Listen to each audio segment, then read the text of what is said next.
going to learn correct form of present perfect continuous. Present perfect continuous है, ये दो भागों से मिलकर बना है, परफेक्ट और कॉन्टिन्यूअस। परफेक्ट का मतलब होता है पूर्ण, कॉन्टिन्यूअस का मीन्स होता है जारी। तो इस टेंस में वो एक्शंस इंक्लूड होंगे जो पूर्ण रूप से जारी रहेंगे, अर्थात वो कभी समाप्त नहीं होंगे। इस टेंस के हिंदी जो वाक्य हैं उनके अंत में आता है से रहा है, से रही है, से रहे हैं आदि जो वर्ड्स है वो हिंदी सेंटेंस के अंत में यूज होते हैं। जैसे वह 2 घंटे से पढ़ रही है, वह सुबह से क्रिकेट खेल रहा है, वे 2 दिन से खेत में पानी दे रहे हैं। तो कहने का मतलब हिंदी वाक्यों के अंत में आएगा से रहा है, से रही है, से रहे हैं। तो सबसे पहले हम ये जानेंगे कि what is the difference between present continuous and present perfect continuous. तो स्टूडेंट्स, यदि हिंदी वाक्यों के अंत में से का यूज नहीं हुआ है, जैसे नॉर्मली आ जाए कि वह क्रिकेट खेल रहा है, तो वो होगा प्रेजेंट कॉन्टिन्यूअस का। और यदि से का यूज हो जाए, यानी कहने का मतलब से जो है वो हमेशा टाइम के लिए आता है, तो इस टेंस में टाइम है वो हमें अवश्य रूप से दिया होगा। तो ये परफेक्ट और कॉन्टिन्यूअस से मिलकर बना है, तो इसमें परफेक्ट की हेल्पिंग वर्ब हो गई हैज, हैव। कॉन्टिन्यूअस है, ये अपना एक खुद का टेंस बना है प्रेजेंट परफेक्ट कॉन्टिन्यूअस, तो यहाँ पे इसकी हेल्पिंग वर्ब हो गई हैज बीन और हैव बीन। तो हैज बीन का यूज है, जैसे हमने लास्ट वीडियो में प्रेजेंट परफेक्ट के बारे में पढ़ा था, तो हैज का यूज कहाँ पे हुआ था, सिंगुलर सब्जेक्ट के साथ में। तो हैज बीन का यूज है वो होगा singular he, she, it, name.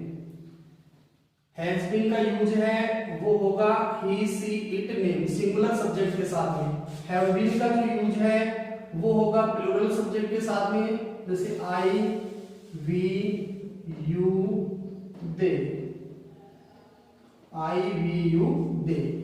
अब देखिएगा, ये मैंने आपको ऑलरेडी बताया था कि जहां पर भी कॉन्टिन्यूअस का नाम आए, कॉन्टिन्यूअस का जहां पर भी नाम आता है, हमेशा ध्यान में रखना है उसमें वर्ब की जो फर्स्ट फॉर्म है उसके साथ में हमें आईएनजी का यूज करना है।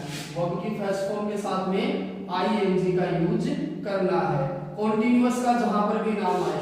जैसे प्रेजेंट कॉन्टिन्यूअस है, पास्ट कॉन्टिन्यूअस है, फ्यूचर कॉन्टिन्यूअस है, प्रेजेंट परफेक्ट कॉन्टिन्यूअस है, पास्ट परफेक्ट कॉन्टिन्यूअस है और फ्यूचर परफेक्ट कॉन्टिन्यूअस है। तो जैसे टेंस के कुल पार्ट होते हैं 12 है, 12 होते हैं, तो 12 में से 6 में 12 में से 6 में होता है कॉन्टिन्यूअस का यूज। कॉन्टिन्यूअस है उसका नेम आता है, तो 6 में आईएनजी का यूज होगा, वर्ब की फर्स्ट फॉर्म के साथ में आईएनजी का यूज होगा। ऑलरेडी मैं आपको बता चुका हूं कि आईएनजी है उसका यूज कैसे किया जाता है, ये हमेशा वर्ब की फर्स्ट फॉर्म के साथ में लगती है। आईएनजी के रूल्स है उनके बारे में हमने पहले से ही अध्ययन कर लिया है।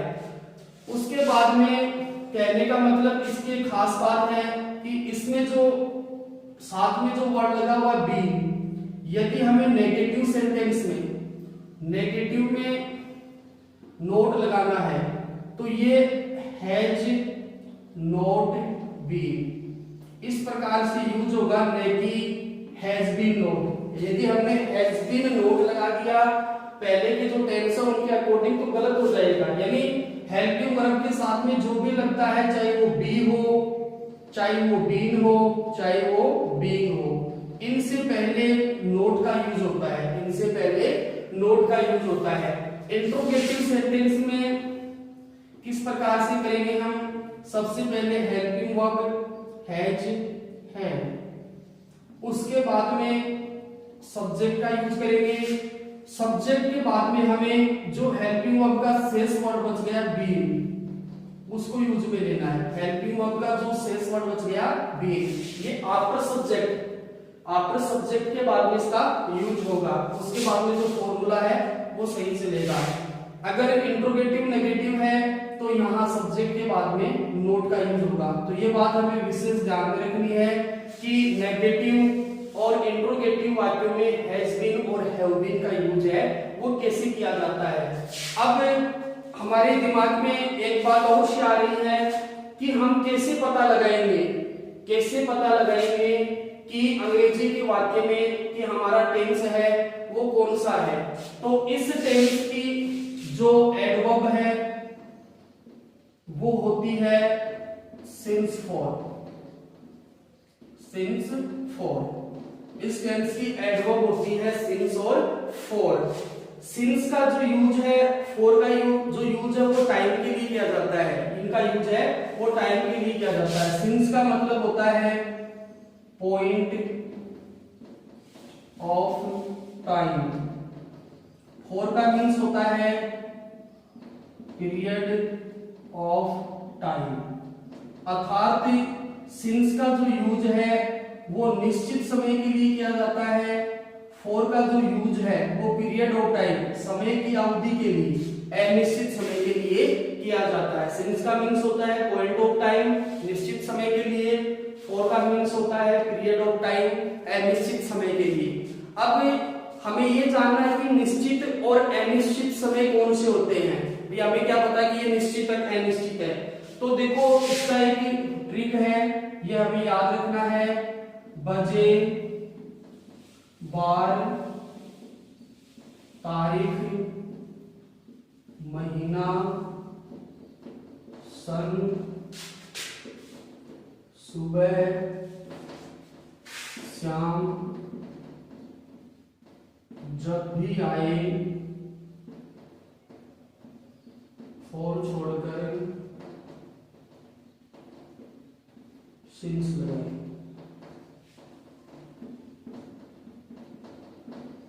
बजे, बार, तारीख, महीना, सन, सुबह, शाम, जब भी आए, फॉर छोड़कर सिंस लगाए। जैसे वह 2 बजे से पढ़ रहा है तो इसमें बजे आ गया तो हम किसका यूज करेंगे, फॉर छोड़कर सिंस का यूज करेंगे। इसी प्रकार से जैसे वह सुबह से क्रिकेट खेल रहा है तो सुबह के लिए सिंस का यूज करेंगे।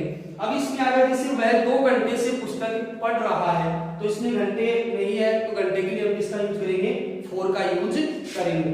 तो ये इसकी ट्रिक है याद करने की, निश्चित और अनिश्चित समय के लिए। अब एडवर्ब के बारे में चर्चा कर रहे थे हम, तो इसकी होती है adverb since for plus all present time. काफी बार ऐसे वाक्य में ऑल का भी यूज होता है, होल का भी यूज होता है। जैसे वह पूरी शाम को से पढ़ रहा है, प्रेजेंट टाइम, इसमें प्रेजेंट टाइम अवश्य दिया होगा और पास्ट परफेक्ट कंटीन्यूअस में पास्ट टाइम दिया होगा, फ्यूचर परफेक्ट कंटीन्यूअस में फ्यूचर टाइम दिया होगा। तो इसकी जो करेक्ट फॉर्म है वो कैसे हम फिलअप करते हैं, इस प्रकार से एग्जाम में हमें प्रेजेंट परफेक्ट कंटीन्यूअस के जो एग्जाम्पल है वो पूछे जाते हैं और उनमें करेक्ट फॉर्म है उसको हमें कैसे फिलअप करना है। तो इसका एग्जाम्पल लेते हैं हम। जैसे एग्जाम्पल आ गया, we blanks play cricket since morning।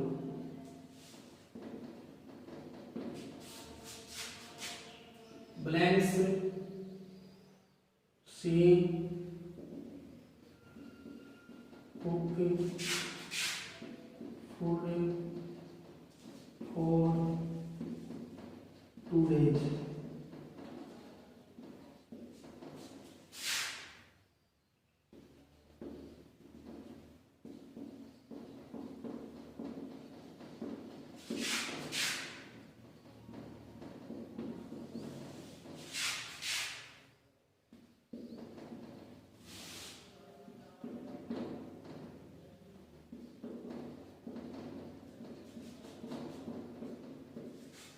इस प्रकार के एग्जाम्पल है वो प्रेजेंट परफेक्ट कॉन्टिन्यूअस के पूछे जाते हैं, जैसे वी ब्लैंक्स ब्रैकेट में दिया verb play cricket since morning.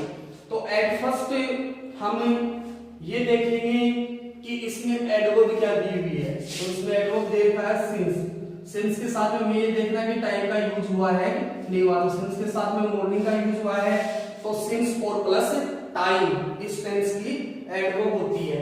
उसके बाद में 2 नंबर पे हम ये देखेंगे कि हमारा जो सेंटेंस है वो कैसा है। तो हमारा सेंटेंस है वो सिंपल है, क्योंकि सिंपल वाक्य है उन्हीं के लास्ट में फुल स्टॉप का यूज होता है। तो अब हमें इसमें जो हमारी वर्ब है वो है प्ले। तो इसमें हमें करेक्ट फॉर्म भरना है, करेक्ट फॉर्म को फिलअप करना है। तो प्रेजेंट परफेक्ट कंटीन्यूअस की हेल्पिंग वर्ब होती है हैज बीन और हैव बीन। हैज बीन का यूज है वो सिंगुलर सब्जेक्ट के साथ में होता है, हैव बीन का यूज है वो प्लूरल सब्जेक्ट के साथ में होता है। तो वी सिंगुलर है, plural I we you they ये प्लूरल होते हैं, तो इसके साथ में हेल्पिंग वर्ब आएगी हैव बीन, तो वी हैव बीन। इसके बाद में कॉन्टिन्यूअस का जहां तक भी नाम आए वर्ब की फर्स्ट फॉर्म के साथ में आईएनजी को लगाना है। तो we have been playing, we have been playing cricket since morning. तो हमारा आंसर हो गया हैव बीन प्लेइंग, ये हमारी करेक्ट फॉर्म है। अगला सेंटेंस है blanks she blanks cook for 2 days. तो ध्यान में रखना यदि हमारा सेंटेंस ब्लैंक से बिगिन हुआ है, ब्लैंक से प्रारंभ हुआ है और अंत में इसके इंट्रोगेटिव लगा हुआ है, तो वो हमारा सेंटेंस है इंट्रोगेटिव। तो इसमें देखेंगे सबसे पहले एडवर्ब दे रखा हमें 4 प्लस टाइम। तो 4 प्लस टाइम से हमें ये पता चल गया हमारा टेंस कौन सा है, प्रेजेंट परफेक्ट कंटीन्यूअस। उसके बाद में सेंटेंस हमारा इंट्रोगेटिव है। इंट्रोगेटिव सेंटेंस की जो फॉर्मूला स्ट्रक्चर है वो होता है सबसे पहले हेल्पिंग वर्ब का यूज होता है। तो हेल्पिंग वर्ब का यूज है वो हमेशा सब्जेक्ट के अकॉर्डिंग होता है, तो इसके लिए हमें सब्जेक्ट को देखना है। तो सब्जेक्ट हमारा सी है, वो सिंगुलर है, एक वचन है, तो इसके साथ में यूज होगा हैज। ध्यान में रखना सेंटेंस का जो फर्स्ट लेटर है वो हमेशा कैपिटल लिखा जाएगा, हैज सी। इसके बाद में जो हेल्पिंग वर्ब का वर्ड बच गया बीन, वो हमें यूज में लेना है। ये सब्जेक्ट के बाद में लगाना है हैज सी बीन और फिर cooking, has she been cooking. इसी प्रकार से नेक्स्ट एग्जांपल हमारा we not take classes for 2 hours. हमारा जो सेंटेंस है वो नेगेटिव है, एडवर्ब इसमें दे रखी है 4 प्लस टाइम। तो वी हैव प्लूरल है, तो we have not been. Already मैं आपको बता चुका हूं कि यदि नेगेटिव में नोट का यूज करना है तो इन दोनों के बीच में नोट का यूज होगा, तो हैव नॉट बीन टेकिंग। यदि किसी वर्ब का अंतिम अक्षर ई है तो आईएनजी लगाते समय ई को हम हटा देंगे। तो we have not been taking classes for 2 hours. ये हमारा प्रेजेंट परफेक्ट कंटीन्यूअस है, वो कंप्लीट हो गया है। अब हम पास्ट सिंपल के बारे में डिस्कस करेंगे। पास्ट नंबर पे आता है हमारा पास्ट सिंपल। पास्ट सिंपल है, इसकी हिंदी पहचान होती है हिंदी वाक्यों के अंत में या था, ई थी, ये थे, ता था, ती थी, ते थे आदि वर्ड आते हैं। जैसे वह पढ़ गया, वह क्रिकेट खेल गया, वह क्रिकेट खेलता था, वह कहानी लिखता था। यानी कहने का मतलब ता था, ती थी, ते थे, या था, ई थी, ये थे आदि वर्ड आते हैं। पास्ट जो सिंपल है इसकी एडवर्ब्स होती है यस्टरडे,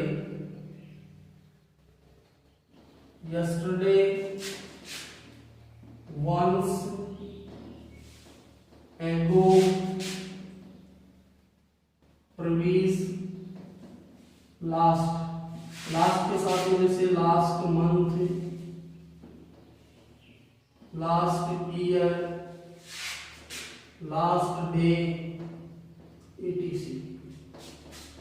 तो पास्ट सिंपल की एडवर्ब होती है यस्टरडे, वंस, एगो, प्रवीस, लास्ट, लास्ट के साथ में जैसे लास्ट मंथ है, लास्ट ईयर है, लास्ट डे है, लास्ट पीरियड है, लास्ट होली है, लास्ट दीपावली। कहने का मतलब हमें लास्ट को ध्यान में रखना है और इसके साथ में टाइम को।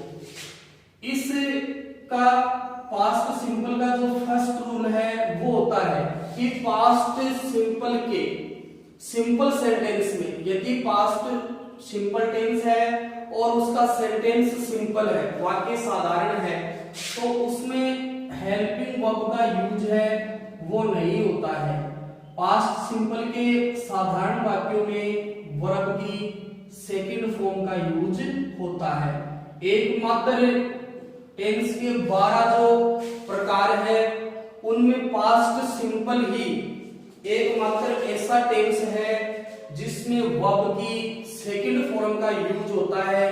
बाकी किसी भी टेंस के प्रकार में वर्ब की सेकंड फॉर्म में उसका यूज नहीं होता है। तो ध्यान में रखना, पास्ट सिंपल के साधारण वाक्यों में हेल्पिंग वर्ब का यूज नहीं होता है बल्कि वर्ब की सेकंड फॉर्म का यूज किया जाता है। ये पास्ट सिंपल और प्रेजेंट सिंपल दोनों के जो रूल्स हैं वो काफी हद तक समान है।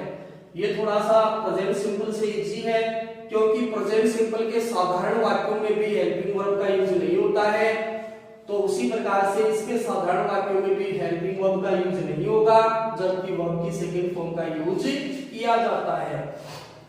इस टेंस के नेगेटिव और जो इंट्रोगेटिव सेंटेंस है, नेगेटिव और इंट्रोगेटिव सेंटेंस है, उनमें सब्जेक्ट के साथ में हेल्पिंग जो वर्ब है वो डिड का यूज होगा।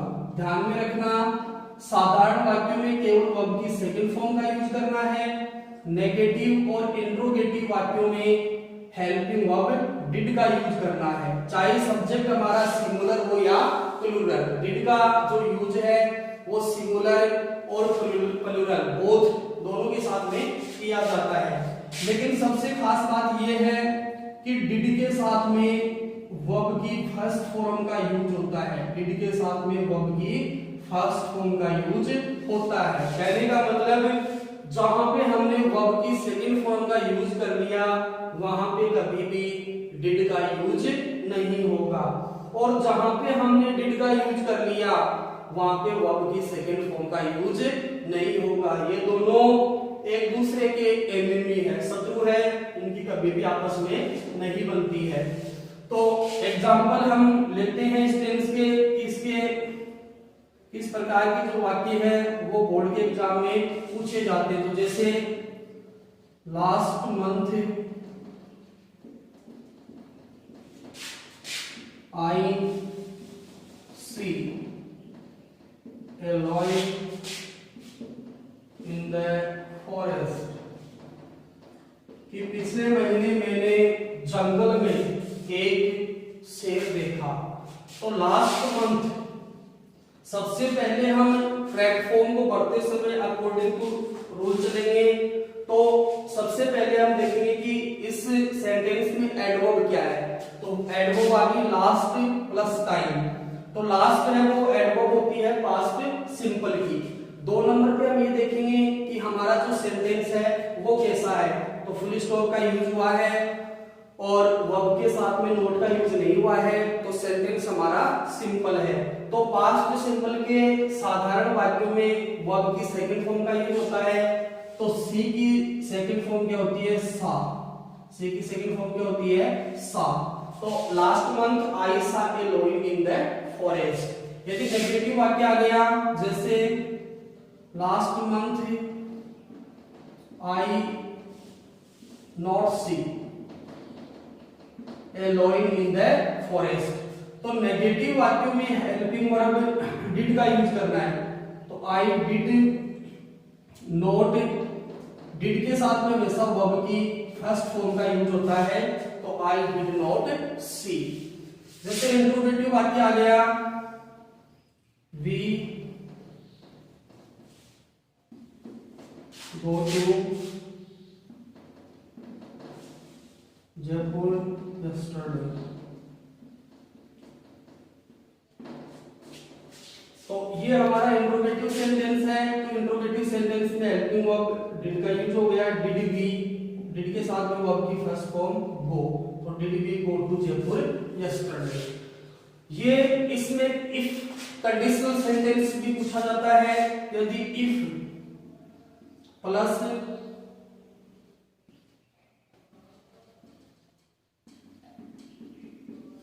यदि इफ के साथ में वुड प्लस वर्ब की फर्स्ट फॉर्म का यूज होता है, यदि इफ के साथ में वुड प्लस वर्ब की फर्स्ट फॉर्म का यूज होता है तो वहां पे पास्ट सिंपल टेंस का यूज है वो किया जाता है। जैसे इफ सी वर्क हार्ड,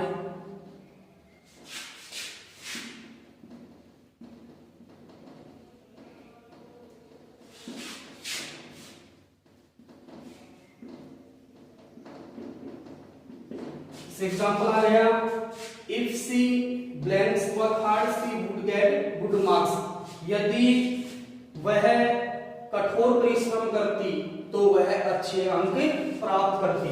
तो कहने का मतलब ये है कि इफ कंडीशनल सेंटेंस यदि इफ से जुड़ा हुआ है और इफ वाले वाक्य में वुड प्लस वर्ब की फर्स्ट फॉर्म आ जाए, वुड प्लस वर्ब की फर्स्ट फॉर्म आ जाए तो शेष जो वाक्य है उसमें पास्ट सिंपल टेंस का यूज होता है। तो हम यहाँ पे करेंगे पास्ट सिंपल टेंस का यूज। तो ये हमारा सेंटेंस इतना है सिंपल। तो सी सिंपल सेंटेंस में वर्ब की सेकंड फॉर्म का यूज होता है, तो सी वर्कड हार्ड।